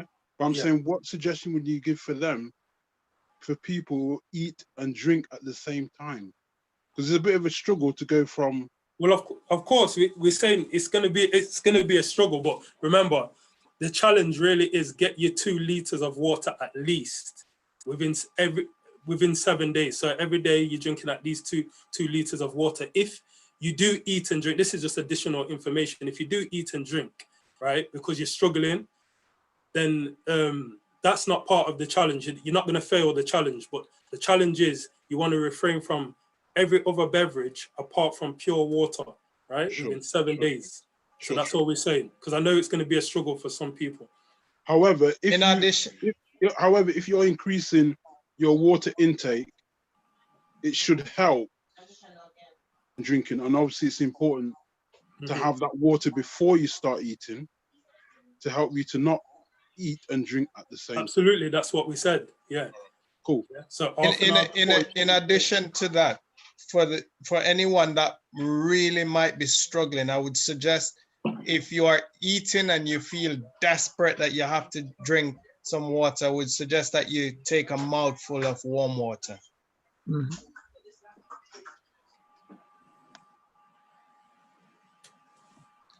So I think, guys, if there's no question, no other comment, I think we at the end of the show for this week. Something here quickly. Sorry, brother Noah, go ahead. Yeah, Marie just passed some information to me. She's a nutritionist. So while the question were being asked about distilled water, she came after and forwarded some information to me, which I would want to share with you guys. And that is, you may go ahead. Yeah, distilled water is very effective at unleashing excessive minerals from the body. So, so let's say, for example, you're taking too much distilled water. What it will do to the body eventually is that it will deplete the body of its mineral store. So we have to be very mindful of it. It can be used for medicinal purpose, but only for a limited period of time. It should not be something that we take every single day, like regular water. All right, so I want us to bear that in mind. Thank you very much for that, Noah. We got one more, and certainly air will. therapy. We got Ant on the air therapy. Sorry, what was that, Louis? No, sorry, we got one more question. That's all. But no, just reaching. Is that question in the chat, Louis, or? Hello. Hello. Hi guys. Thanks for this challenge. I'm excited to do it. All the women who are in here, I want to add something to this challenge. Let's take pictures of our face with no makeup on, and then when we come back, we'll take a picture after the 7 days and see if it's made any difference to our skin. Any men, if you're up for the challenge as well, this is something that I'm going to be doing myself. So if anyone wants to jump on board, jump on board. Well, that's good. We passed the makeup test already. Nice one, you're blowing, Pastor. Yeah. Okay, so if there's no more question, we're gonna call it a day. Just another comment, please. I know there's a lot of people that are struggling with the tea issue, you know, because we like our tea. But I just mentioned in the chat, when we wash our dishes, we don't wash our dishes. I'm not trying to belittle anybody, but I'm just saying it, yeah. When we wash our dishes, we don't wash our dishes in tea. We like clean water for washing our dishes. So just think you're doing your body a favor, you're doing your cells a favor. They're crying out for water. So let's give our bodies what they want, yeah? Excellent. Excellent. Excellent.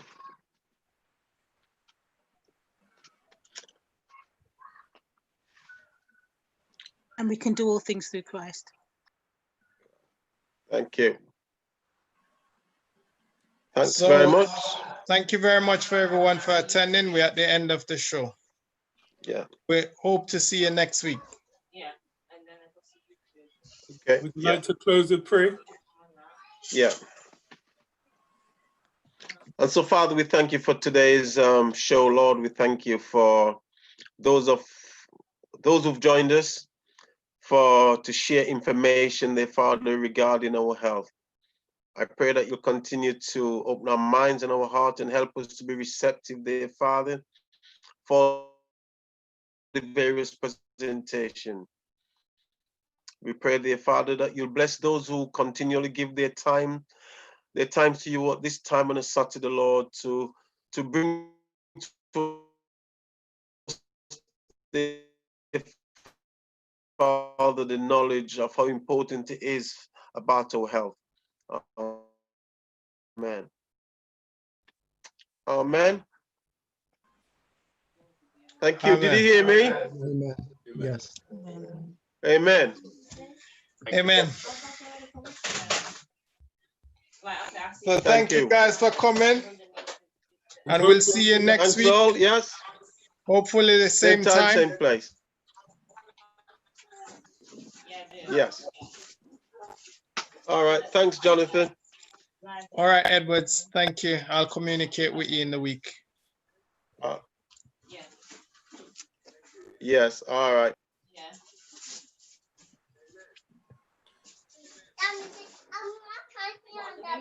I'm not